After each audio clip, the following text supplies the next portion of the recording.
Привет, друзья! Сегодня мы расскажем вам о нашей поездке в один из самых красивых замков Польши. Это замок в Каменцу-Замкавицком. Это был обычный солнечный жаркий день, который идеально подходит для таких путешествий. Когда мы подъехали к замку, то сразу почувствовали величие и историю этого места. Замок, расположенный на живописном холме, окружен зеленью и лесами, что добавляет этому месту особого шарма. Этот замок не просто историческое сооружение, он словно сказочный дворец, который оживает прямо у тебя на глазах. Замок был построен в XIX веке для Марианны Аранской. Проектировкой занимался знаменитый прусский архитектор Карл Фридрих Шинкель, известный своими неготическими постройками. Строительство началось в 1838 году и завершилось спустя только 34 года. Для строительства использовали местный красный песчаник, что придает замку его характерный цвет. У замка богатая история. Он был построен на месте более старого сооружения, и многие элементы нового здания сохранили дух средневековой архитектуры. Во время Второй мировой войны замок, к сожалению, был частично разрушен, затем долгое время оставался заброшенным. Часть исторической мебели, возможно, до сих пор находится у местных жителей, которые даже и не догадываются, что старый комод, доставшийся от бабушки, имеет долгую историю. На данный момент замок находится на реконструкции, и мы смогли увидеть, как шаг за шагом восстанавливается былое величие и великолепие. Работы по восстановлению начались в 2013 году, и с тех пор замок постепенно преображается. Внутри уже видны реставрированные залы и комнаты, которые вскоре смогут принять гостей и туристов. Замок насчитывает более 100 помещений. Каждая из них уникальна по своему дизайну и истории. Особенно нам понравился главный зал с высокими потолками и витражами, который создают удивительную игру света. Прогулка по замку была настоящим путешествием в прошлое.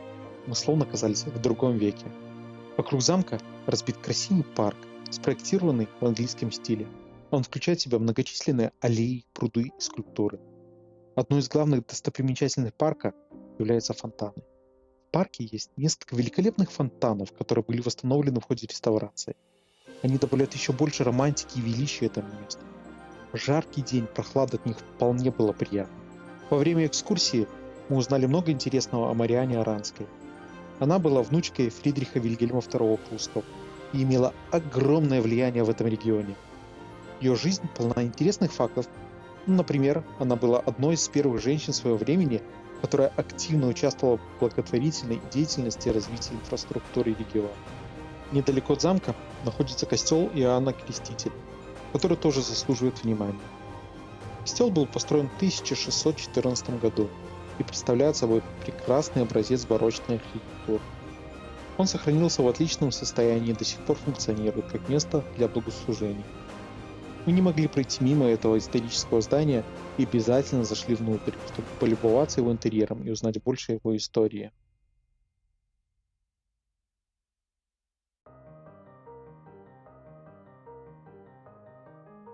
Наш день в замке был полон ярких впечатлений и новых открытий. Мы настоятельно рекомендуем всем, кто окажется в этом регионе, обязательно посетить это удивительное место. Уверен, что вы останетесь в восторге, как и мы.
Спасибо, что посмотрели наш ролик.